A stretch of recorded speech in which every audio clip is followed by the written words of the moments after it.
Happy to see that you came back.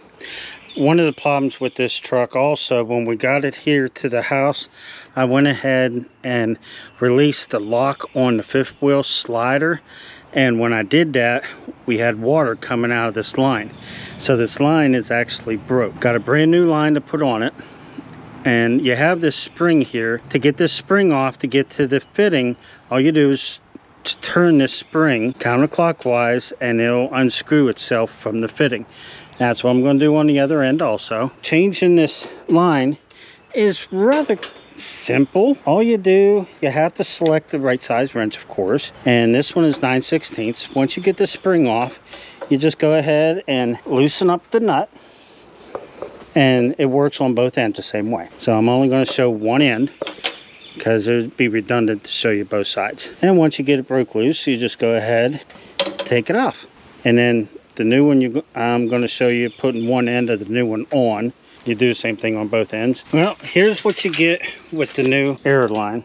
You get the air line itself, and then you get two fittings and two springs. You definitely want to use the springs, because if you don't use the springs, the airline is going to bend at 90 degrees when you go to put it on this end. The other end may not be so critical as this end is, because usually you're not going to be putting it at 90 degree end unless you put the fifth wheel all the way forward. And on this truck, as far as the slider is forward on this truck, you're probably never going to slide it all the way forward. But just be on the safe side, put both springs on. Putting the springs on is kind of simple. You just take the spring, slide it on the line far enough. If you need to, send it up the coil a little bit so that the end is sticking out. Because when you go to put these fittings on, you're going to want to put the line in there and tighten it down and crimp it. And then you're going to want to bring this down over the where you use the wrench, just like you see on that end. So this is kind of simple. It's already got thread locker on it. So you just go ahead and you screw it in and use the proper size wrench to tighten it down, which this one happens to be 9/16. But now up here, it is also 9/16. A lot of times you'll find that this nut here on the fitting is going to be smaller than what the nut is at the compression end. But this time it happens to be the same size. So you just go ahead and tighten that down. Now I'm going to go ahead and take the other line off before I put the new line in, because once I put the new line in, it's rather simple. Just slide it down in there far enough. Make sure you go far enough so it goes through the ferrule in there, and then go ahead and tighten down that nut and it'll lock it in. And then, like I said, just put this spring down over. A lot of times you can just go ahead and screw the spring clockwise. It'll go down over the nut. I will show you the results here in a minute.